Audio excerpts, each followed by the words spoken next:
నిపుణులైన మా ఫ్యాకల్టీ అందించే కెరియర్ గైడెన్స్ వీడియోస్ కోసం ఇప్పుడే డౌన్లోడ్ చేసుకోండి S&S యాప్. ఈ యాప్ మీ చెంత ఉంటే ఇక మీ భవిష్యత్తు బంగారుమయం. కాంటాక్ట్ 8070555577. ఇప్పుడు మనం చర్చించబోయేటువంటి అంశం వాతావరణం. చూడండి, సౌర కుటుంబంలో 8 గ్రహాలు ఉన్నాయి. ఈ 8 గ్రహాలలో వాతావరణం అనేది ఒక్క భూమి మీద మాత్రమే ఉంది.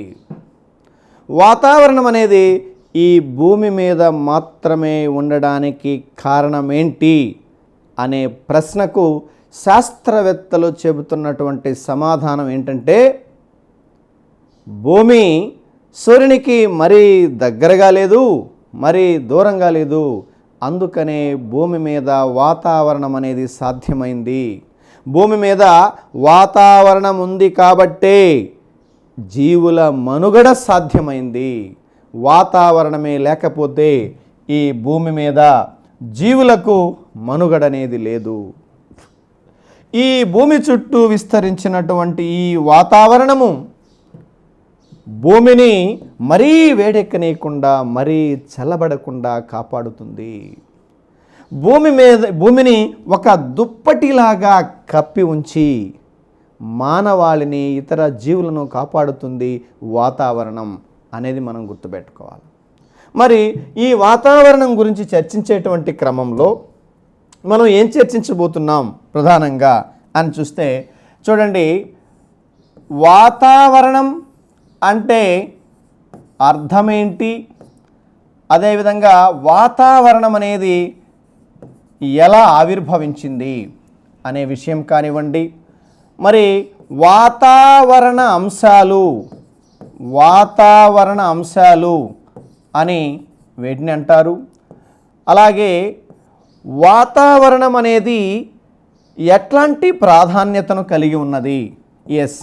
వాతావరణము ప్రాధాన్యత, అదేవిధంగా వాతావరణ స్థితి అంటే ఏంటి? శీతోష్ణ స్థితి అంటే ఈ పదజాలం గురించి వాటి మధ్య వ్యత్యాసం మనం తెలుసుకోవాల్సినటువంటి అవసరం ఉందన్నమాట. అదేవిధంగా వాతావరణ సమాచారము ఎవరిస్తారు, ఈ వాతావరణ సమాచారం ఎవరికి అవసరము అనేటువంటి అంశము. అదేవిధంగా వాతావరణ సంఘటనం అంటే కాంపోజిషన్ ఆఫ్ అట్మాస్ఫియర్. అలాగే వాతావరణ పొరలు. వాతావరణ అంటే భూ అంతర్భాగంని మనం ఎన్ని పొరలుగా విభజించామో మనకు తెలుసు. అలాగే వాతావరణంలో కూడా కొన్ని పొరలు ఉన్నాయి. వీటి గురించి మనం చర్చించాలన్నమాట. చూడండి, వాతావరణం అంటే అర్థం ఏంటి సార్ అని కానీ మనం ఒకసారి చూస్తే, చూడండి, భూమి చుట్టూ విస్తరించిన వాయువుల పొరను, లేదా భూమి చుట్టూ విస్తరించిన వాయువుల సముద్రం, అంటే సముద్రంతో పోలుస్తున్నారన్నమాట ఇక్కడ వాయువుల్ని. కాబట్టి భూమి చుట్టూ విస్తరించిన దట్టమైన వాయువుల పొరను వాతావరణం అంటాం. భూమి చుట్టూ విస్తరించిన దట్టమైన వాయువుల పొర. దట్టమైన వాయువుల పొర, లేదా ఏమంటున్నాం, భూమి చుట్టూ విస్తరించిన వాయువుల సముద్రం అంటున్నాం. వాయువుల సముద్రము, అట్లా మనం దాన్ని పోలుస్తున్నాం అన్నమాట. అంటే వాయువుల్ని సముద్రంతో పోలుస్తున్నాడు ఇక్కడ మన పుస్తక రచయిత. సార్, భూమి నుంచి ఈ వాతావరణం ఎంతెత్తు వరకు ఉంది అంటే, భూమి నుంచి ఈ వాతావరణం 1000 కిలోమీటర్ల వరకు ఉంది. సార్, ఈ వాతావరణము భూమికి సమీపంలో మందంగా ఉందా, భూమికి దూరంగా మందంగా ఉందంటే, భూమికి సమీపంలో మందంగా ఉంది, పైకి పోయే కొద్దీ పలుచగా ఉంది ఈ వాతావరణం. దానికి కారణం భూమికి గురుత్వాకర్షణ దగ్గరలో ఎక్కువగా ఉండడమే అనేది మనం గుర్తుపెట్టుకోవాలి. భూమికి సమీపంలో వాతావరణ పొర మందంగా, దట్టంగా ఉండడానికి కారణం ఏంటంటే, భూమికి సమీపంలో గురుత్వాకర్షణ ఎక్కువగా ఉండడం. కాబట్టి పైకి పోయే కొద్దీ వాయువుల సాంద్రత తగ్గిపోతుంది అనే విషయాన్ని మనం గుర్తుపెట్టుకోవాలి. కాబట్టి ఒక్కసారి నేర్చుకోండి, భూమి చుట్టూ విస్తరించిన వాయువుల పొరను వాతావరణం అంటాం, లేదా భూమి చుట్టూ విస్తరించిన వాయువుల సముద్రమే వాతావరణం. ఆంగ్లంలో వాతావరణాన్ని అట్మాస్ఫియర్ అంటాం. అట్మాస్ఫియర్ అనేటువంటి ఆంగ్ల పదం అట్మాస్ అనేటువంటి గ్రీకు పదం నుండి వచ్చింది. అట్మాస్ అంటే ఆవిరి అని ఇంతకుముందు మనం నేర్చుకున్నాం. మరి ఈ వాతావరణాన్ని గురించి చర్చించే శాస్త్రమే వాతావరణ శాస్త్రం, మిటియరాలజీ, లేదా శీతోష్ణ స్థితి శాస్త్రం అంటాం, క్లైమటాలజీ అంటున్నాం. వాతావరణం గురించి అధ్యయనం చేయు శాస్త్రాన్ని వాతావరణ శాస్త్రము, మిటియరాలజీ, లేదా శీతోష్ణ స్థితి శాస్త్రము, క్లైమటాలజీ అనేటువంటి పేరుతో మనం పిలుస్తూ ఉన్నాం. ఏమంటున్నాం దీన్ని? శీతోష్ణ స్థితి శాస్త్రము. ఎస్, శీతోష్ణ స్థితి శాస్త్రము. ఆంగ్లంలో ఏమంటామమ్మా దీన్ని? క్లైమటాలజీ అంటాం. క్లైమటాలజీ. ఎస్, క్లైమటాలజీ అనే ఆంగ్ల పదం క్లైమా. ఎస్, క్లైమా అనేటువంటి గ్రీకు పదం నుండి వచ్చింది. ఎస్, క్లైమా అనగా అర్థము వాలు. ఏంటి వాలు? సూర్యకిరణాల వాలు. భూమి మీద సూర్యకిరణాల వాలు అన్ని చోట్ల ఒకే రకంగా లేదు. సూర్యకిరణాల వాలు భూమధ్య రేఖ వద్ద నిట్ట నిలువుగాను, ధ్రువాల వద్ద ఏటవాలుగాను ఉండటం వల్ల ప్రపంచవ్యాప్తంగా ఉష్ణోగ్రతలు కానీ వర్షపాతం కానీ ఒకే రకంగా లేదు అని చెప్పేసి గ్రీకులు భావించి ప్రపంచవ్యాప్తంగా ఈ శీతోష్ణ స్థితిలో వ్యత్యాసాలకు కారణము సూర్యకిరణాల వాలు అన్ని ప్రాంతాల్లో ఒకే విధంగా లేకపోవటమే అని చెప్పేసి చెప్పడం జరిగిందనమాట. ఇలా తొలిసారిగా శీతోష్ణ స్థితి శాస్త్రం గురించి అధ్యయనం చేసిన వాళ్ళు ఎవరంటే గ్రీకులు.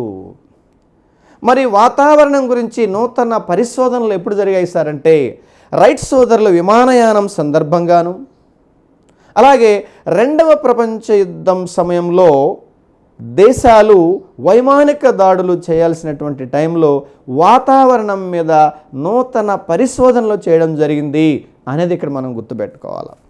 కాబట్టి ఇవన్నీ కూడా ఈ యొక్క వాతావరణం గురించినటువంటి అంశాలు.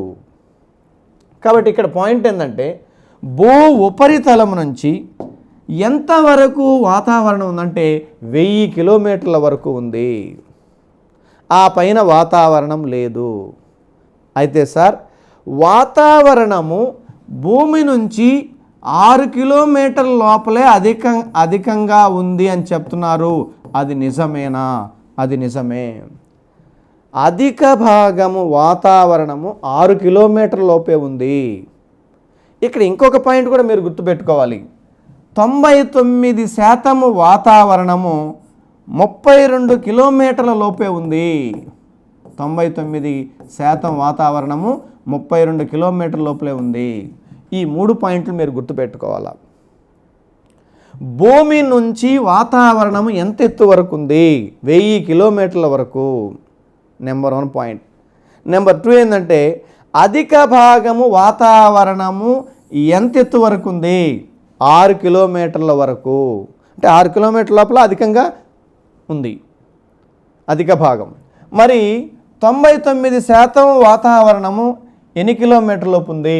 32 కిలోమీటర్ల లోపు ఉంది అనేది మనం గుర్తుపెట్టుకోవాలి. వాతావరణానికి రంగు రుచి లేదు, వాతావరణానికి ఆకారం లేదు, కానీ వాతావరణం సంకోచిస్తుంది, వ్యాకోచిస్తుంది. ఉష్ణోగ్రతలు ఎక్కువైనప్పుడు వేడెక్కడం, తగ్గినప్పుడు చల్లబడడం, ఇలా మార్పులకు లోనవుతూ ఉంది. ఈ వాయువులు నిశ్చలంగా ఉండవు అనేది ఇక్కడ మనం గుర్తుపెట్టుకోవాలి.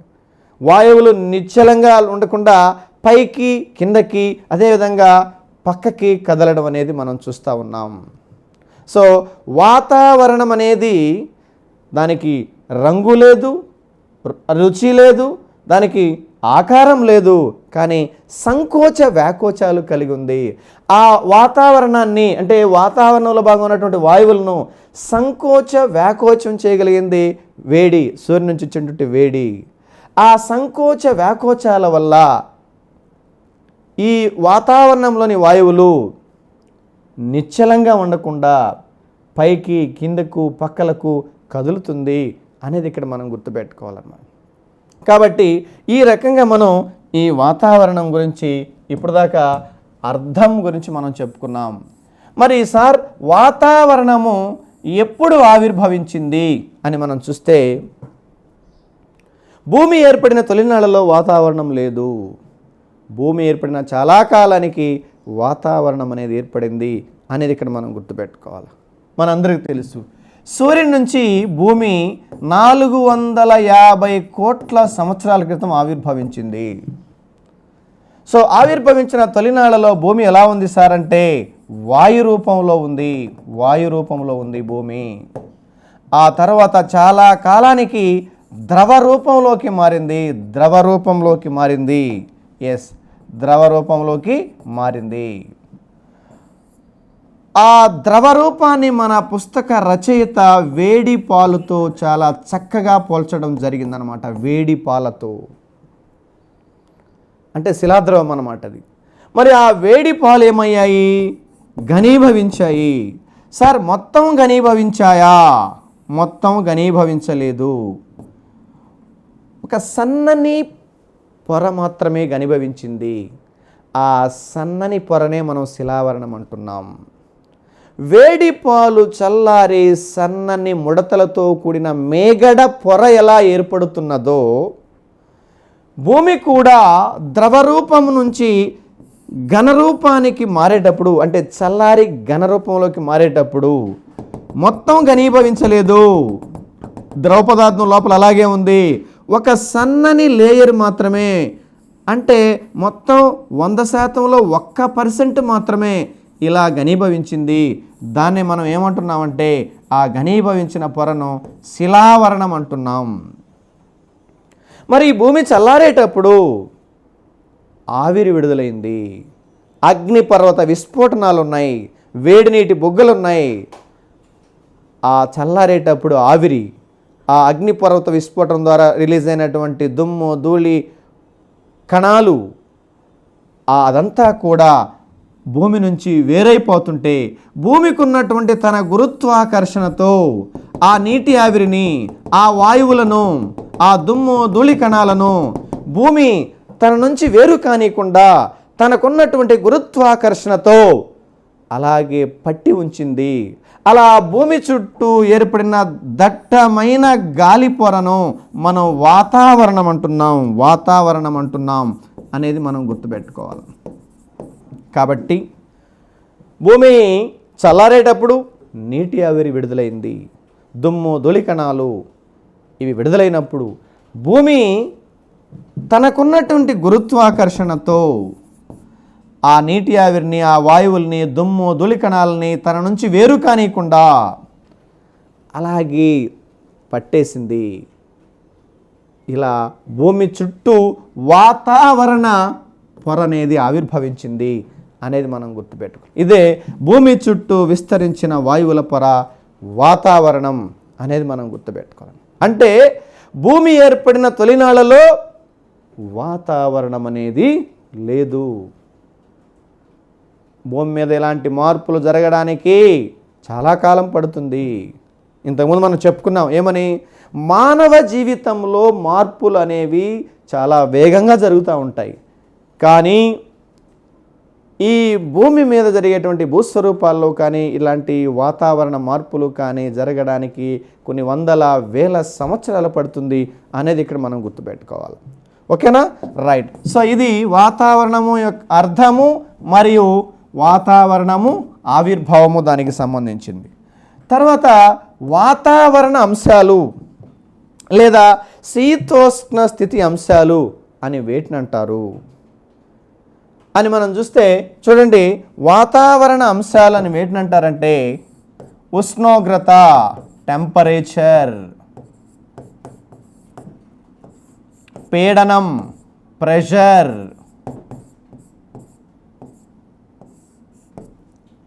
పవనాలు, విండ్స్.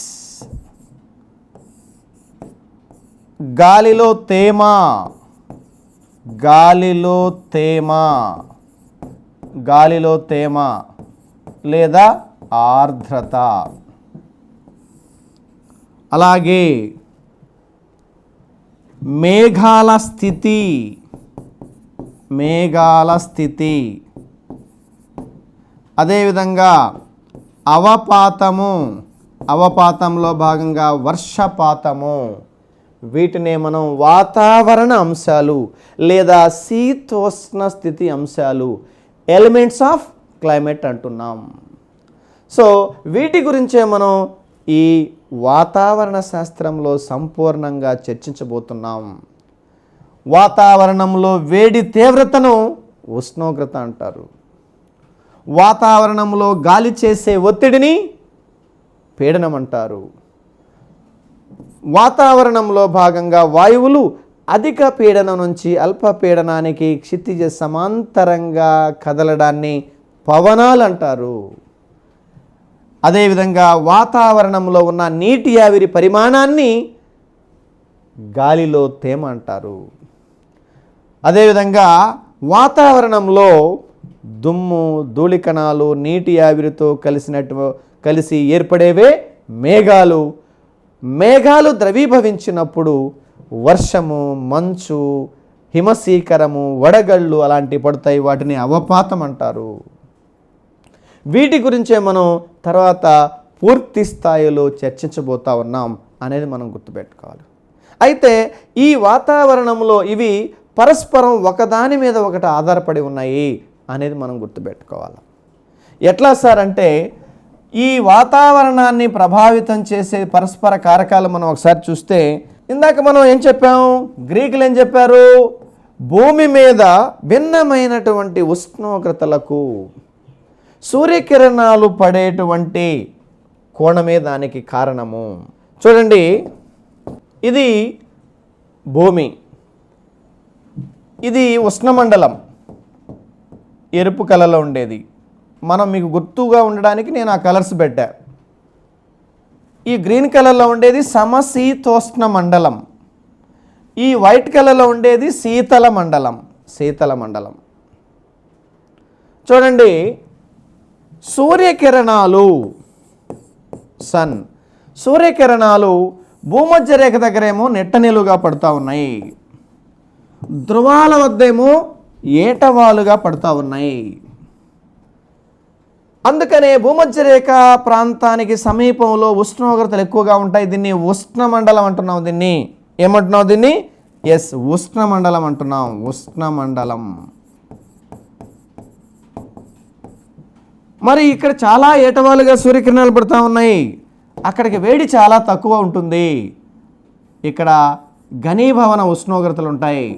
దీన్ని మనం శీతల మండలం అంటున్నాం. శీతల మండలం, అంతే కదమ్మా, శీతల మండలం అంటున్నాం. ఈ ఉష్ణమండలానికి శీతల మండలానికి మధ్యలో ఉన్నటువంటి దాన్నే మనం సమశీతోష్ణ మండలం అంటున్నాం. సమశీతోష్ణ మండలం. అంటే ఉత్తరార్ధగోళంలో ఉంటుంది, దక్షిణార్ధగోళంలో ఉంటుంది. సమశీతోష్ణ మండలం అంటున్నాం. ఎందుకని ఈ మండలాలుగా డివైడ్ చేసాం మనం? అన్ని ప్రాంతాలలో ఉష్ణోగ్రతలు ఒకే విధంగా లేవు. ఎందుకు లేవు ఉష్ణోగ్రత ఒకే రకంగా? సూర్యకిరణాలు పడేటువంటి వాలే దానికి కారణము. సూర్యకిరణాలు భూమధ్య రేఖా ప్రాంతంలో నెట్ట నిలువుగాను, ధ్రువాల వద్ద ఏటవాలుగా పడుతున్నాయి. కాబట్టి భూమి మీద ఈ వాలు ఒకే రకంగా లేదు కాబట్టి ఉష్ణోగ్రతలు భిన్నంగా ఉన్నాయి. కాబట్టి భూమి మీద ఈ భిన్నమైనటువంటి ఉష్ణోగ్రతలకు, శీతోష్ణ స్థితులకు కారణము సూర్యకిరణాలు పడేటువంటి కోణమే దీనికి కారణం అని చెప్పేసి గ్రీకు శాస్త్రవేత్తలు నిర్ధారించడం జరిగింది అనేది ఇక్కడ మనం గుర్తుపెట్టుకోవాలి. కాబట్టి ఇక్కడ శీతోష్ణ స్థితిలో మొదటి అంశంగా మనం ఏం చెప్తున్నాం? ఈ వాతావరణంలో పరస్పరం ఒకదాని మీద ఒకటి ఆధారపడుతుందని చెప్పాం. ఫస్ట్ ఏం చెప్తున్నాం? మూల కారణం సూర్యకిరణాల వాలు.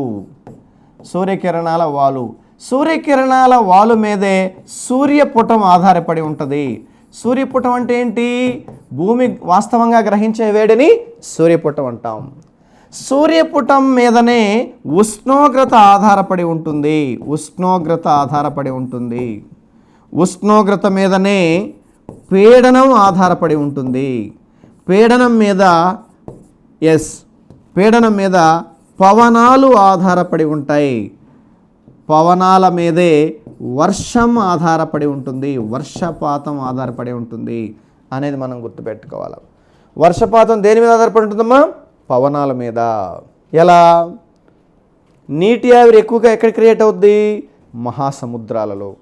ఆ మహాసముద్రాలలో ఏర్పడుతున్న నీటి ఆవిరిని భూమి మీదకి రవాణా చేసి వర్షాన్ని తీసుకొచ్చేది పవనాలు. పవనాలే లేకపోతే వర్షం ఎక్కువగా సముద్రంలోనే పడుతుంది, భూమి మీదకి చాలా తక్కువ వస్తుంది. ఆ సముద్రాలపై ఏర్పడిన నీటి ఆవిరిని రవాణా చేసి భూమి మీద వర్షం పడడానికి కారణమయ్యేది పవనాలు. అంటే వర్షపాతం అనేది పవనాల మీద ఆధారపడింది. మరి పవనాలు వీయడం అనేది దేని మీద ఆధారపడిందంటే పీడనం మీద ఆధారపడింది. పీడనంలో వ్యత్యాసాల వల్లే పవనాలు వీస్తున్నాయి. అధిక పీడనం నుంచి అల్ప పీడనానికి గాలులు వీస్తాయి. అంటే పీడనంలో వ్యత్యాసాలు లేకపోతే పవనాలు వీయవు అనేది మనం గుర్తుపెట్టుకోవాలి. మరి పీడనంలో వ్యత్యాసాలకి ప్రధాన కారణం ఎవరు? ఉష్ణోగ్రత. ఉష్ణోగ్రత పెరిగితే పీడనం తగ్గుతుంది, ఉష్ణోగ్రత తగ్గితే పీడనం పెరుగుతుంది. కాబట్టి అలాగే ఉష్ణోగ్రతలని ప్రభావితం చేసేది ఎవరు? సూర్యపుటం. సూర్యపుటాన్ని ప్రభావితం చేసేది ఎవరు? సూర్యకిరణాలు పడే రీతి ప్రభావితం చేస్తుంది. ఇలా క్లైమటాలజీ అనేది ఎలా ఉంటుందంటే ఒక దానిపై ఒకటి ఆధారపడుతున్నాయి, ఇవి పరస్పరం ఆధారపడి ఉన్నాయి అనేది మనం గుర్తుపెట్టుకోవాలి. సూర్యకిరణాలు పడే వాళ్ళ మీదే సూర్యపుటం ఆధారపడి ఉంది. సూర్యపుటం మీదే ఉష్ణోగ్రత ఆధారపడి ఉంది. ఉష్ణోగ్రత మీదే పీడనం ఆధారపడి ఉంది. పీడనం మీద పవనాలు ఆధారపడి ఉన్నాయి. పవనాల మీద వర్షపాతం ఆధారపడి ఉంది అని చెప్పేసి ఇక్కడ మనం గుర్తుపెట్టుకోవాలన్నమాట. కాబట్టి ఇప్పుడు దాకా మనం దేని గురించి చెప్పాము? శీతోష్ణ స్థితి లేదా వాతావరణ అంశాలు ఏంటి అనేది మనం ఇప్పుడు దాకా మనం చెప్పుకున్నాం అన్నమాట. మరి ఏంటి సార్ ఈ యొక్క వాతావరణ ప్రాధాన్యత అన్నారు? ఏంటి సార్ వాతావరణ ప్రాధాన్యత లేదా శీతోష్ణ స్థితి ప్రాధాన్యత ఎలా సంతరించుకుంది సార్ అంటే, ఈ శీతోష్ణ స్థితి అనేది మానవ జీవితంతో ఎంతో ముడిపడి ఉంది. ఉదాహరణకి మన ఆహారపు అలవాట్లు, ఉష్ణమండల ప్రాంతంలో ఉండేవాళ్ళు వరి తింటారు. అదే శీతల సమశీతోష్ణ మండల ప్రాంతాల్లో ఉండేవాళ్ళు గోధుమతో తయారు చేసిన రొట్టెలు, పుల్కాలు ఇవి తింటారనమాట. అంటే మన ఆహారపు అలవాట్లు మనం అనుభవిస్తున్నటువంటి శీతోష్ణ స్థితిపై ఆధారపడి ఉన్నాయి. ఇప్పుడు ఐరోపాలో ఉన్నారు సమశీతోష్ణ మండలంలో, వాళ్ళు వరి అన్నం తిని మనుగడ సాగించలేరు. వాళ్ళకున్నటువంటి క్లైమేట్కి గోధుమతో చేసినటువంటి రొట్టెలో, పుల్కాలో, చపాతీలో తినాలి వాళ్ళు. అంటే మానవ ఆహారపు అలవాటును సైతము శీతోష్ణ ప్రభావితం చేస్తున్నదా? అవును అనేది ఇక్కడ మనం గుర్తుపెట్టుకోవాలి. ఇంకా ఏంటంటే ఇంకా ఏంటి, మన గృహ నిర్మాణము సైతము శీతోష్ణ స్థితిని బట్టే మనం నిర్మించుకుంటున్నాం. చూడండి, ఉష్ణమండల ప్రాంతాల్లో ఉండేవాళ్ళు నిర్మించుకునేటువంటి గృహాల యొక్క పైకప్పులు చాలా ఎత్తుగా ఉంటాయి. అదే సమశీతోష్ణ మండల ప్రాంతం, శీతల ప్రాంతాలలో నిర్మించుకునేటువంటి గృహాల నిర్మాణం యొక్క పైకప్పులు కొంచెం తక్కువ ఎత్తులో ఉంటాయన్నమాట. కారణం శీతోష్ణ స్థితి అనేది మనం అర్థం చేసుకోవాలి. అదేవిధంగా మనము చేసుకునేటువంటి వస్త్రాధారణ మామూలుగా ఉష్ణమండల ప్రాంతాల్లో ఉండేవాళ్ళు ఎలా ఉంటారు? ఎలాంటి దుస్తులు ధరిస్తారు? నూలు దుస్తులు ధరిస్తారు. అదే శీతల సమశీతోష్ణ ప్రాంతాల్లో ఉండేవాళ్ళు ఉన్ని దుస్తులు వాటిని ధరిస్తారనమాట. అంటే వస్త్రాధారణ కూడా శీతోష్ణ స్థితితో ముడిపడి ఉన్నదా? అవును. అంతేకాదు మానవుల రంగులు సైతము ఉష్ణమండల ప్రాంతాల్లో ఉండేవాళ్ళు ఎక్కువగా నలుపు వర్ణంలో లేదా చామన్ ఛాయ్ అంటాం అనమాట, ఆ రంగులో ఉంటారు. సమశీతోష్ణ శీతల మండల ప్రాంతాల్లో ఉండేవాళ్ళు బాగా ఎర్రగా తెల్లగా ఉంటారన్నమాట. అంటే మానవుని శరీర రంగు సైతము ఆ శీతోష్ణ స్థితిపై ఆధారపడి ఉన్నది అనేది ఇక్కడ మనం గుర్తుపెట్టుకోవాలి. ఓకేనా? అంతేకాదు సూర్యుడు అడుగు పెట్టిన చోట డాక్టర్ అడుగు పెట్టడు అనే లోకోక్తి కలదు. సూర్యుడు అడుగు పెట్టిన చోట డాక్టర్ అడుగు పెట్టడు అని లోకోక్తి కలదు. అంటే ఏంటి? ఎక్కువగా సూర్యరశ్మి ఉన్న దగ్గర ఆ వేడికి వైరస్ బ్యాక్టీరియా అనేది స్ప్రెడ్ బాగా ఎవాపరేట్ అయిపోతుంది. అక్కడ వ్యాధులు తక్కువగా ఉంటాయి. అక్కడ డాక్టర్తో పని లేదని అర్థం అనమాట. కానీ కరోనాకి అలాంటివన్నీ అతీతం అనేది మనం ఇక్కడ గుర్తుపెట్టుకోవాలా. కరోనా వీటికి అప్లై కావట్లేదు. కాబట్టి ఇక్కడ పాయింట్ ఏంటంటే మనం గుర్తుపెట్టుకోవాల్సింది వ్యాధుల ఉనికి సైతము ఈ శీతోష్ణ స్థితిపై ఆధారపడి ఉన్నది అనేది మనం గుర్తుపెట్టుకోవాలి. కాబట్టి ఇక్కడ పాయింట్ ఏంటంటే శీతోష్ణ స్థితి అనేది ఇలా మానవ దైనందిన జీవితంపై ఎంతో ప్రభావితం చేస్తున్నది అనేది ఇక్కడ మనం అర్థం చేసుకోవాల్సి ఉంటుంది. మనం పండించేటువంటి పంటలు మన శీతోష్ణ స్థితిని ఆధారంగా చేసుకునే పంటలు కూడా పండించడం జరుగుతుందనే విషయం మన అందరికీ తెలుసు. ఉదాహరణకి తెలంగాణలో వరి బాగా పండుతుంది, గోధుమ ఎందుకు పండదు? గోధుమ పంటకు కావాల్సినటువంటి అనుకూలమైన శీతోష్ణ స్థితి మన తెలంగాణలో లేదు కాబట్టి. అదేవిధంగా రష్యా శీతల మండలం సమశీతోష్ణ మండలంలో ఉంది, అక్కడ వరి తక్కువ ఎందుకు పండుతుంది? వరి పండడానికి కావాల్సినటువంటి శీతోష్ణ స్థితి అక్కడ లేదు కాబట్టి. అంటే పంటల విస్తరణ సైతము శీతోష్ణ స్థితిపై ఆధారపడి ఉన్నదా? అవును అనేది మనం గుర్తుపెట్టుకోవాలన్నమాట. కాబట్టి ఇక్కడ పాయింట్ ఏంటంటే ఈ వాతావరణం అనేది ఎంత ప్రభావితం చేస్తుందంటే భూమిపై రాళ్ళు అనాదిగా ఉష్ణోగ్రతకు ఏమైపోతాయి? రాళ్ళు ఎక్కువ ఉష్ణోగ్రతకి వ్యాకోచిస్తాయి. బాగా వేడినప్పుడు రాయి వ్యాకోచిస్తుంది, మనకు కనిపించదు. వ్యాకోచించడం అంటే దాని యొక్క ఆ పైపొర ప్రభావితం కావడం. తక్కువ ఉష్ణోగ్రతప్పుడు సంకోచిస్తుంది. ఇట్లా కొన్ని సంవత్సరాల పాటు వేడికి తక్కువ వేడికి ఎక్కువ వేడికి లోనైనటువంటి ఆ రాయి, ఆ శిల పైపొర పగిలిపోతుంది. పగిలిపోయి కొంత మట్టి విడిపోయి వేరే చోటకు పోయి అది ఒక నేలలో ఏర్పాటు చేస్తుంది. అంటే భూమి మీద ఉన్నటువంటి ఈ రాళ్లను పగలగొట్టే శక్తి ఈ వాతావరణంలో భాగమైనటువంటి ఉష్ణోగ్రతకి వర్షపాతానికి ఉంది.